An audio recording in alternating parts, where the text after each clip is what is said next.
Dilekon hai dek kaluh lon pega kelonyo belega ta cinta. Capuk tu labo kunyit ngecapuk kem labo sirah yang tu tadi usanding yang kering-kering terus ke badah. Teng teng teng teng teng teng teng teng teng teng teng teng. Pak, ini aku nacang ke buka perusahaan temen ayo. Ai ke bebut kan. Bila awal nak buka perusahaan Pecina Buddha, tapi hanya lah.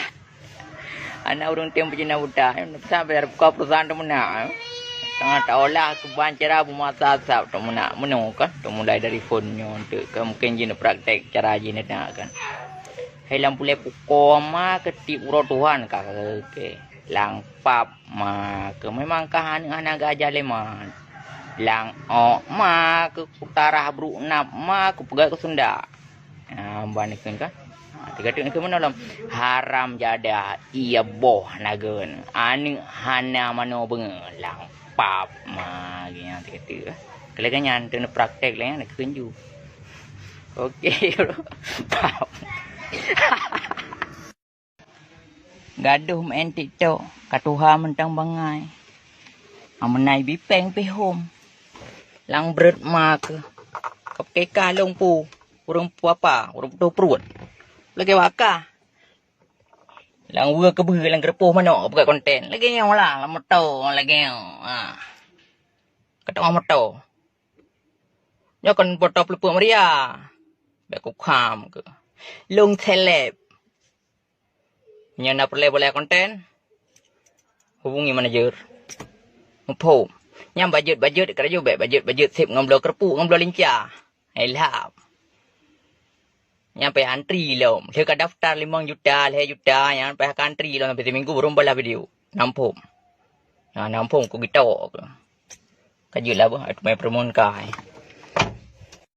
ho kedum haram jadah kena kata jonya dah lagu siapa-siapa kula penyemangat hidupmu yang selalu ada di saat kau menangis di saat kau terluka. Come on. Hit yang ada lagi pelan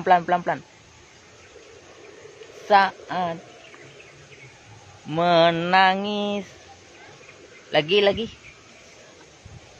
kau terluka 1 2 3 4 come on. Halo guys, nah kita nih lagi wawancara seleb ternama, dia lagi main layangan guys.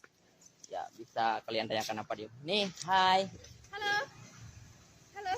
Jadi seleb ya? Ah, bukan. Kok aku yang seleb? Kan kamu yang seleb. Wah, masa sih? Dia bilang saya yang seleb.